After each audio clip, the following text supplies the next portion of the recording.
Back to my YouTube channel my crazy class. আজ আমরা class 10-এর সমহার বৃদ্ধি বা হ্রাস এই সংক্রান্ত কিছু অঙ্ক আমরা সমাধান করব। দেখো, সমহার বৃদ্ধি বা হ্রাস এই জাতীয় অঙ্ক করার জন্য আমাদের একটি মাত্র সূত্রের কিন্তু আমাদের দরকার হবে। তো সমহার বৃদ্ধি বা হ্রাস ইংরেজিতে বলে ইউনিফর্ম রেট অফ গ্রোথ অথবা ইউনিফর্ম রেট অফ ডিক্রিজ, অর্থাৎ সমহারে বৃদ্ধি বা সমহারে হ্রাস। তো যাই হোক, আমরা আজ একটি মাত্র সূত্রের সাহায্যে আমরা এই সংক্রান্ত অঙ্ক করব এবং তোমরা মনে রাখবে যে এই যে আমি কোষে দেখি 6.2 থেকে আমি যে আজ অঙ্ক করাবো, মাধ্যমিক পরীক্ষায় একটি অঙ্ক কিন্তু এখান থেকে তোমরা অবশ্যই পাবে এবং প্রত্যেকেই তোমরা এই অঙ্কটি কিন্তু সমাধান করতে পারবে। দেখো সূত্রটি কি, তো বুঝতে পারছো, যখন বৃদ্ধি বলা থাকবে তখন আমরা প্লাস নেব, আর যখন হ্রাসের কথা বলা থাকবে তখন আমরা কিন্তু এখানে মাইনাস চিহ্নটি নেব। এখানে এন, এখানে কিন্তু বছর, অর্থাৎ কোন একটি দেশের জনসংখ্যা বা কোন একটি দ্রব্যের মূল্য দেওয়া থাকলো এবং বলা থাকলো যে 10 বছর পরে তার মূল্য কত হবে, 5 বছর পরে তার মূল্য কত হবে, বা 5 বছর পরে একটি রাজ্যের জনসংখ্যা এত, তো 5 বছর পরে এই রাজ্যের জনসংখ্যা কত দাঁড়াবে যদি এত % হারে বৃদ্ধি পায়। তো এখানে এনটা কিন্তু বছর এবং আর হচ্ছে রেট অফ গ্রোথ, অর্থাৎ কত হারে বৃদ্ধি পাচ্ছে বা কত হারে হ্রাস হচ্ছে সেটা কিন্তু এখানে আর, অর্থাৎ আরটি হলো রেট অফ গ্রোথ বা আরটি হলো বা আর হলো রেট অফ ডিক্রিজ মানে হ্রাস, এবং পি হলো প্রথম অবস্থায় কোনো জিনিসের মূল্য বা কোনো রাজ্যের জনসংখ্যা ইত্যাদি। কয়েকটি উদাহরণের মাধ্যমে আমরা বিষয়টা বোঝার চেষ্টা করব। চলো শুরু করি। দেখো, কোষে দেখি 6.1, এই কোষে দেখি 6.1, এখান থেকে আমরা যদি এক দাগের অঙ্কটা করতে চাই, তো এক দাগের অঙ্কটা কি আছে দেখো, যে কোনো একটি শহরের জনসংখ্যা, কোনো একটি শহর নয়, কোনো একটি গ্রামের জনসংখ্যা, কোনো একটি গ্রামের জনসংখ্যা এখন 10,000, কোনো একটি গ্রামের জনসংখ্যা এত, অর্থাৎ 10,000 জন। যদি জনসংখ্যা প্রতি বছর 3% হারে বৃদ্ধি পায়, তাহলে 2 বছর পরে জনসংখ্যা কত দাঁড়াবে। তো ভালোভাবে বোঝার চেষ্টা করো। কি আছে, প্রথম অবস্থায় একটি গ্রামের জনসংখ্যা দেওয়া আছে, কত % হারে বৃদ্ধি হচ্ছে প্রতি বছর, দেখো 3% হারে বৃদ্ধি হচ্ছে, এবং 2 বছর পরে আমার জনসংখ্যা কত হবে সেটা আমাদের নির্ণয় করতে হবে। তো আমরা কি করব, এই সূত্র কিন্তু আমরা লিখব p × 1 প্লাস, যেহেতু এখানে বৃদ্ধি হচ্ছে এত হারে বৃদ্ধি, তো বৃদ্ধি যেহেতু হচ্ছে তাই জন্য আমরা এখানে প্লাস চিহ্নটি ব্যবহার করব, whole to the power n। তোমরা লিখবে যে 2 বছর পরে ওই গ্রামের জনসংখ্যা হবে কত হবে, এটাই এত জন। এবার দেখো এখানে পি, প্রথম অবস্থায় জনসংখ্যা কত ছিল, 10,000 জন, ইনটু 1 প্লাস আর, দেখো এখানে কত 3%, তো 3/100 whole to the power n, n মানে এখানে 2। এবার এটাকে তোমরা যদি ক্যালকুলেশন করো তাহলেই বুঝতে পারলে যে এখান থেকে কিন্তু আমার 2 বছর পরে জনসংখ্যা নির্ণয় করতে আমরা পারবো। তো এখানে আমরা কি করব, দেখো আমরা এটাকে লসাগু করব। তো লসাগু যদি করা হয় 100 হবে লসাগু, তোমরা অলরেডি এসব জানো। তো 100 কে 100 প্লাস 3 হোল টু দি পাওয়ার 2, তো এখানে হলো 10,000 ইনটু এটা দেখো কত হবে 103/100, এখানে হোল স্কয়ার। এবার আমরা এখানে হোল স্কয়ার আমরা করব না, আমরা এটাকে দুবার লিখব, অর্থাৎ কেমন 10,000 গুণিতক, যেহেতু এখানে স্কয়ার রয়েছে তো এই টার্মটা 103/100, এটাকে আমরা দুবার লিখব। তো 103/100 ইনটু 103/100। এবার বুঝতে পারছো 1 2 3 4, 1 2 3 4।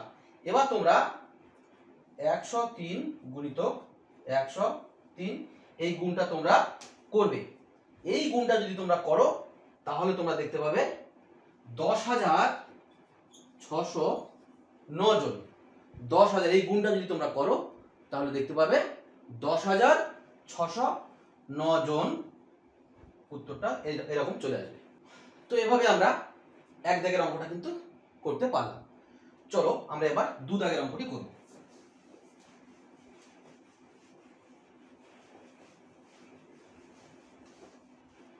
এখানে প্রত্যেকটি অঙ্ক কিন্তু সেম, অর্থাৎ একটি মাত্র সূত্র, আর প্রত্যেকটা অঙ্ক একই ধরনের অঙ্ক। এখান থেকে তোমরা একটি অঙ্ক তোমরা অবশ্যই করতে পারবে এবং 5 নম্বর কিন্তু তোমরা এখান থেকে অনায়াসে পেয়ে যাবে। চলো দু দাগের অঙ্কটা শুরু করি। একটি রাজ্যের জনসংখ্যা 8 কোটি। দুই দাগ, একটি রাজ্যের জনসংখ্যা 8 কোটি। একক, দশক, শতক, সহস্র, অযুত, লক্ষ, নিযুত, কোটি। তো এতজন, 8 কোটি জন, এবং প্রত্যেক বছর 2% হারে বৃদ্ধি হয়। 2% হারে বৃদ্ধি হয়। তাহলে 3 বছর পর জনসংখ্যা কত হবে? একদম সুন্দর এবং একদম সহজ। আমরা এই সূত্রে আমরা বসাবো। তো 3 বছর পরে, এটা তোমরা লিখবে 3 বছর পরে জনসংখ্যা হবে, প্রথম অবস্থায় জনসংখ্যা কত ছিল দেখো, পি এর মান আমরা বসিয়ে দেবো এখানে। একবার কোন সূত্রটাকে একবার লিখে নাও, যেহেতু বৃদ্ধি হচ্ছে তাই জন্য প্লাস হোল টু দি পাওয়ার এখানে n। তো এখানে 8 কোটি, একক, দশক, শতক, সহস্র, অযুত, লক্ষ, নিযুত, কোটি ইন্টু 1 প্লাস আর মানে 2/100 হোল, এখানে n এর মান কত আছে 3, তো এখানে বসিয়ে দিলাম। তো এটা হলো একক, দশক, শতক, সহস্র, অযুত, লক্ষ, নিযুত, কোটি ইন্টু, এটা দেখো যদি লসাগু করো তো এটা কত হবে 1 প্লাস 2/100। এটা যদি লসাগু করো তো এটা কিন্তু 102/100 হবে। এটা তোমরা লসাগু, তোমরা এখন ক্লাস 10 এ পড়ো, তোমরা কিন্তু লসাগুটা শিখে গেছো অলরেডি। তো এখানে 3 বার আছে দেখো, তো আমরা 102/100, এখানে এই কিউবটাকে আমরা কি করব, এইটাকে আমরা যেহেতু কিউব আছে তো তাই জন্য এটাকে আমরা 3 বার লিখব।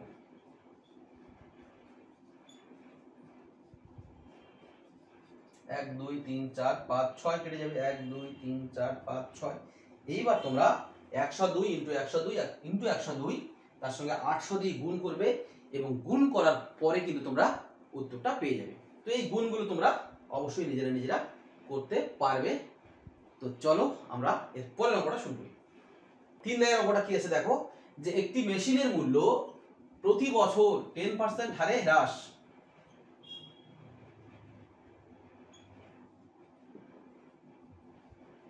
10% হারে হ্রাস পাচ্ছে, এবং প্রথম অবস্থায় মানে এখন বর্তমান মূল্য 10,000 যদি হয়, বর্তমান মূল্য 10,000 টাকা, তাহলে 3 বছর পরে মূল্য কত হবে? তো এখানে তোমরা লিখবে 3 বছর পর মূল্য হবে। খুব সহজ, দেখো এখানে কি আছে, পি ইন্টু 1 মাইনাস হবে, যেহেতু হ্রাস পাচ্ছে 10% হারে প্রতি বছর হ্রাস হচ্ছে, তো সেই জন্য আমরা কিন্তু মাইনাস চিহ্নটা নেব।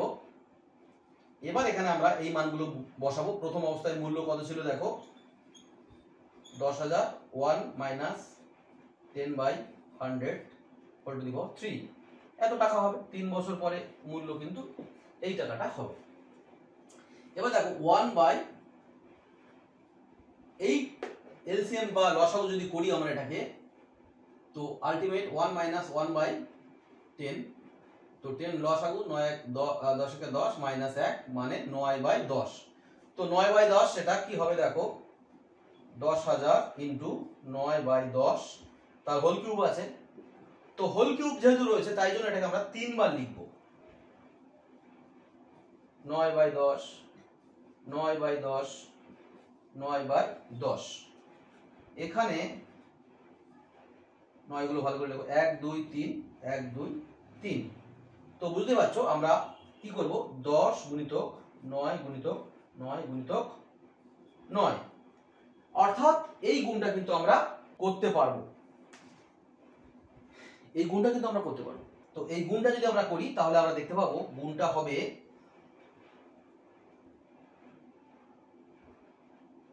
72,900, অর্থাৎ এই গুণগুলো যদি আমরা করি তাহলে দেখতে পাবো যে 72,900 হবে। তো একটি মেশিনের মূল্য যদি এখন বুঝতে পারছো যদি 10,000 টাকা হয়, তাহলে 3 বছর পরে 10% হারে যদি হ্রাস হয় তাহলে কিন্তু দাম দাঁড়াবে 72,900 টাকা। তো এইভাবে কিন্তু আমরা অঙ্ক করতে পারবো। তাহলে বুঝতেই পারছো, হ্রাস বা বৃদ্ধি যাই বলা থাকুক না কেন, আমরা কিন্তু এই সূত্র ব্যবহার করে অঙ্কের সমাধান একেবারে সঙ্গে সঙ্গে করতে পারবো। এখান থেকে আর একটি অন্য ধরনের অঙ্ক আসে, যে ধরো আমার বলা থাকলো যে কোনো একটি মোবাইলের মূল্য মনে করো 10% হারে প্রতি বছর হ্রাস পায় এবং 3 বছর পরে এর দাম হলো 9,000 টাকা। 3 বছর পরে দাম হলো 9,000 টাকা। তাহলে 3 বছর আগে তার দাম কত ছিল?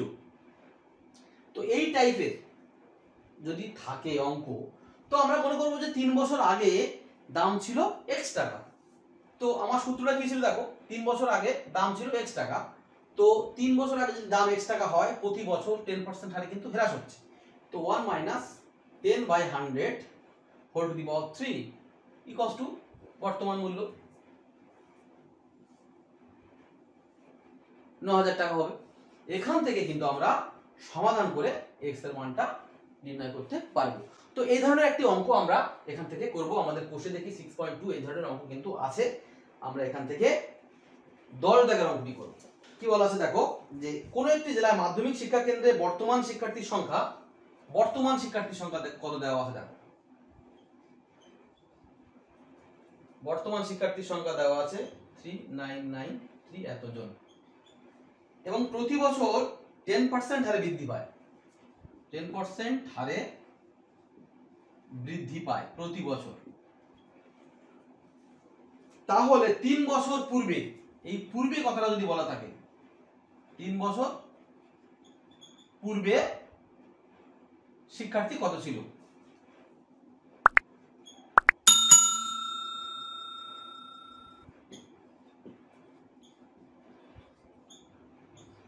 তিন বছর পূর্বে শিক্ষার্থীর সংখ্যা কত ছিল?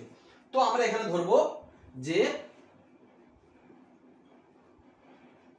মনে করি 3 বছর পূর্বে শিক্ষার্থীর সংখ্যা ছিল x জন। তো প্রশ্নানুসারে কি হবে দেখো,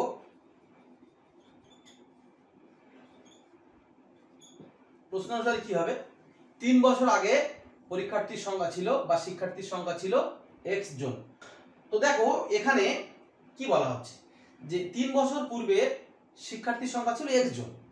তো x ইনটু এই যে এই সূত্র 1, যেহেতু এখানে বৃদ্ধি হচ্ছে তো সেই জন্য আমার প্লাস হবে, 10% হারে বৃদ্ধি হচ্ছে, তো 10/100 whole to the power 3 equals to, অর্থাৎ 3 বছর আগে এই জনসংখ্যা ছিল এবং 10% হারে বৃদ্ধি হচ্ছে হয়ে বর্তমান জনসংখ্যা কত হলো, এই যে 3,993। এখান থেকে আমরা x এর মান নির্ণয় করতে পারবো। কিভাবে দেখো, খুব সহজ। এখান থেকে যদি আমরা শূন্য কেটে যাবে, 1 প্লাস 1/10 মানে এটা কিন্তু হবে 11/10 হোল কিউব, এটা ইকুয়ালস টু 3993। এবার এটাকে আমরা লিখবো x ইনটু, দেখো কত লিখতে পারি, 11/10 11/10 11/10 ইকুয়ালস টু 3999। এবার আমরা এটাকে সরল করব। দেখো আমরা লিখবো, দেখো